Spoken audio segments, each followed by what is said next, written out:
The untold truth of Quaker Oats. How many times have you started your day with a piping hot bowl of Quaker oatmeal? Or how about Life cereal? There's nothing like the comforting taste of nostalgia first thing in the morning, right? Question, but who is he? There's a long-standing belief that he's the founder of Pennsylvania, William Penn. It's possible. U.S. history says Penn became a Quaker when he was 22. But according to Quaker Oats lore, it's not him. They say that he's not an actual person, but that he was chosen as a representative of the Quakers. Why the Quakers?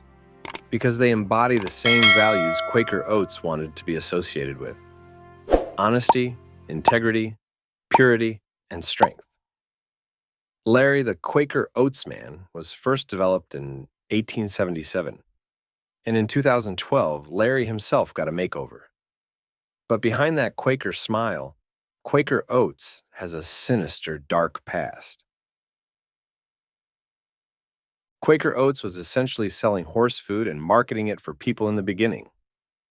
Quaker Oats was trademarked in 1877, and the next 2 decades saw 3 competing oat milling companies come together to form a single conglomerate. After years of infighting, Quaker Oats was finally formed in 1901. It was an incredible thing, because the entire industry was truly built on their founders' ability to convince the public they should be eating livestock feed. Ferdinand Schumacher was one of those founders, and he immigrated to the United States from Germany in 1851. Back in his native country, and most of Europe, everyone was familiar with the idea of eating oats and porridge. When he came to the U.S., he found oats were feed for horses, and people certainly didn't want to eat that. Schumacher got creative and started selling glass jars packed with cubed oats. The convenience factor got people interested, and Schumacher went on to figure out a way to make them cook faster. He created rolled oats, and this was about the time the Civil War was kicking off. The military needed a cheap way to feed a lot of people, and soldiers across the country were introduced to the idea they could eat their horses' oats. Controversies. Quaker Oats once fed kids radioactive oatmeal to see what would happen. In 1949, boys living at the Fernald State School, a state-run school for abandoned boys, were invited to join the science club.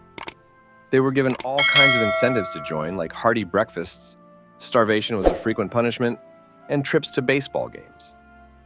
But there was a catch.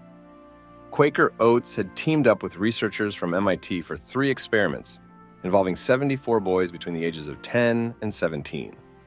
For one, the boys were given breakfasts of Quaker Oats that contained radioactive calcium and iron. The reasoning was twofold. Researchers wanted to know what kind of effects radioactivity had on the human body, as more people were being exposed to it than ever before. Quaker Oats wanted in on the study because they saw it as a way to prove their oatmeal was just as healthy as their cream of wheat competitors. They got their medical testing done. MIT got their results. It was a win-win, sort of. An E5 lawsuit found that while the radioactivity hadn't been enough to cause lasting damage, the boys involved were entitled to a settlement and apology. Quaker Oats was found to contain weed killer. In 2018, the Environmental Working Group, the same group that releases the Dirty Dozen list, tested multiple breakfast foods for the presence of glyphosate. That's stuff found in weed killer, and specifically in Roundup. When they released their results, that among the foods that tested positive for the chemical were Quaker Oats. Other breakfast foods were also found to contain the weed killer chemical, like Cheerios and Lucky Charms. In fact, 31 of the 45 samples of oats tested were deemed to be below their safety criteria.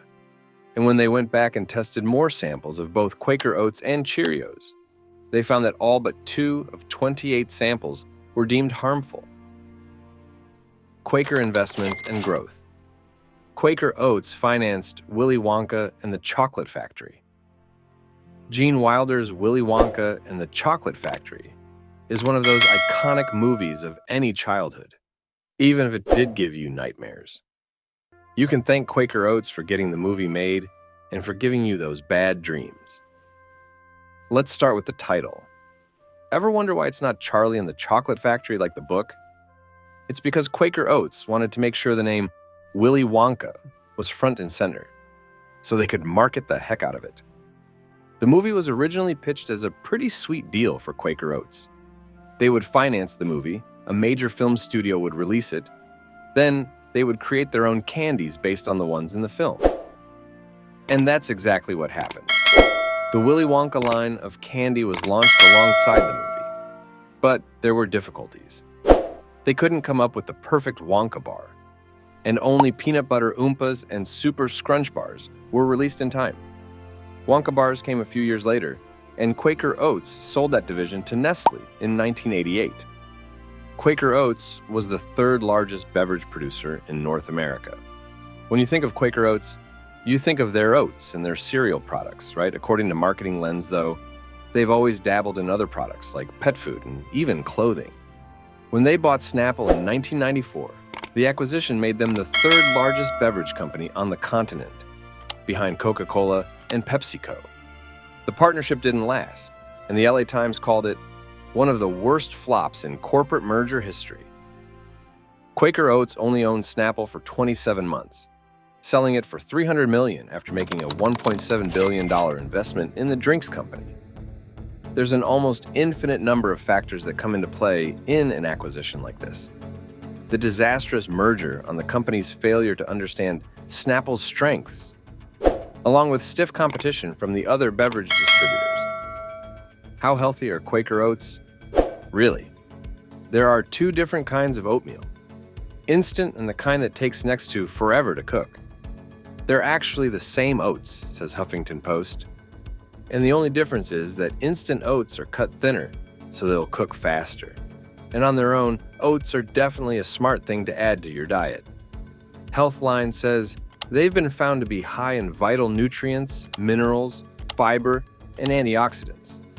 Help manage cholesterol, improve blood sugar, and help with weight loss because they're so filling. So that canister of Quaker Oats is going to be a great choice, but less great are those instant packets that come in all kinds of flavors. Most of those have a ton of added sugar, and even ones that sound like they should be healthy can come with some not-so-great ingredients.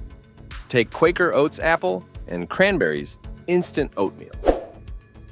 Sounds great, right? It has 12 grams of sugar.